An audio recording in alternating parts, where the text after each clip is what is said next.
Hello നമസ്കാരം. ഇന്ന് ഞാൻ വന്നിരിക്കുന്നത് ഗിർ എന്ന ചിത്രത്തിൻ്റെ സെക്കൻഡ് ഡേ കേരള കളക്ഷൻ അപ്ഡേഷനുമായിട്ടാണ്. വീഡിയോയിലേക്ക് വരുമ്പോൾ വീഡിയോ ലൈക്ക് ചെയ്യുക, ചാനൽ സബ്സ്ക്രൈബ് ചെയ്യുക. ഈ വരുന്ന ജൂൺ ജൂലൈ മാസം ധാരാളം ചിത്രങ്ങൾ OTT റിലീസ് ചെയ്യാൻ പോവുകയാണ്. നമ്മുടെ ചാനൽ ഭാഗം പരിശോധിച്ചാൽ നിങ്ങൾക്ക് കാണാം. സുരാജ്, കുഞ്ചാക്കോബൻ, ശ്രുതി രാമചന്ദ്രൻ എന്നൊക്കെ പ്രധാന കഥാപാത്രങ്ങളായ ചിത്രമായിരുന്നു ഗിർ. ചിത്രത്തിന് ഒരു മികച്ച അഭിപ്രായം തന്നെ സ്വന്തമാക്കാൻ വേണ്ടി സാധിച്ചിട്ടുണ്ട്. അതുകൊണ്ട് തന്നെ എല്ലാ സിനിമാ പ്രേമികളും ഏറെ ആകാംക്ഷയോടെയാണ് ചിത്രത്തിൻ്റെ ഓരോ ദിവസത്തെയും കളക്ഷൻ റിപ്പോർട്ട് അറിയാൻ വേണ്ടി കാത്തിരിക്കുന്നത്.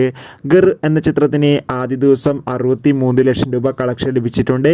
അതുകൊണ്ട് തന്നെ ഇന്ന് രണ്ടാം ദിവസം അത്യാവശ്യം മികച്ച ബുക്കിംഗ് ഉണ്ട്. അതുകൊണ്ട് ഇന്ന് ചിത്രത്തിന് 80 ലക്ഷത്തിൻ്റെ അടുത്ത് കളക്ഷൻ ലഭിക്കുമെന്നാണ് ട്രാക്കിംഗ് റിപ്പോർട്ടുകൾ സൂചിപ്പിക്കുന്നത്. എന്തായാലും ഗിർ എന്ന ചിത്രത്തിൻ്റെ കൂടുതൽ കളക്ഷൻ റിപ്പോർട്ടിനായി നമുക്ക് കാത്തിരിക്കാം. ചിത്രം കണ്ടവരുടെ അഭിപ്രായം കമൻറ്റ് ചെയ്യുക. ഈ വരുന്ന ജൂൺ ജൂലൈ മാസം OTT റിലീസ് ചെയ്യുന്ന ചിത്രങ്ങളുടെ വീഡിയോ ചാനൽ പരിശോധിച്ചാൽ കാണാം.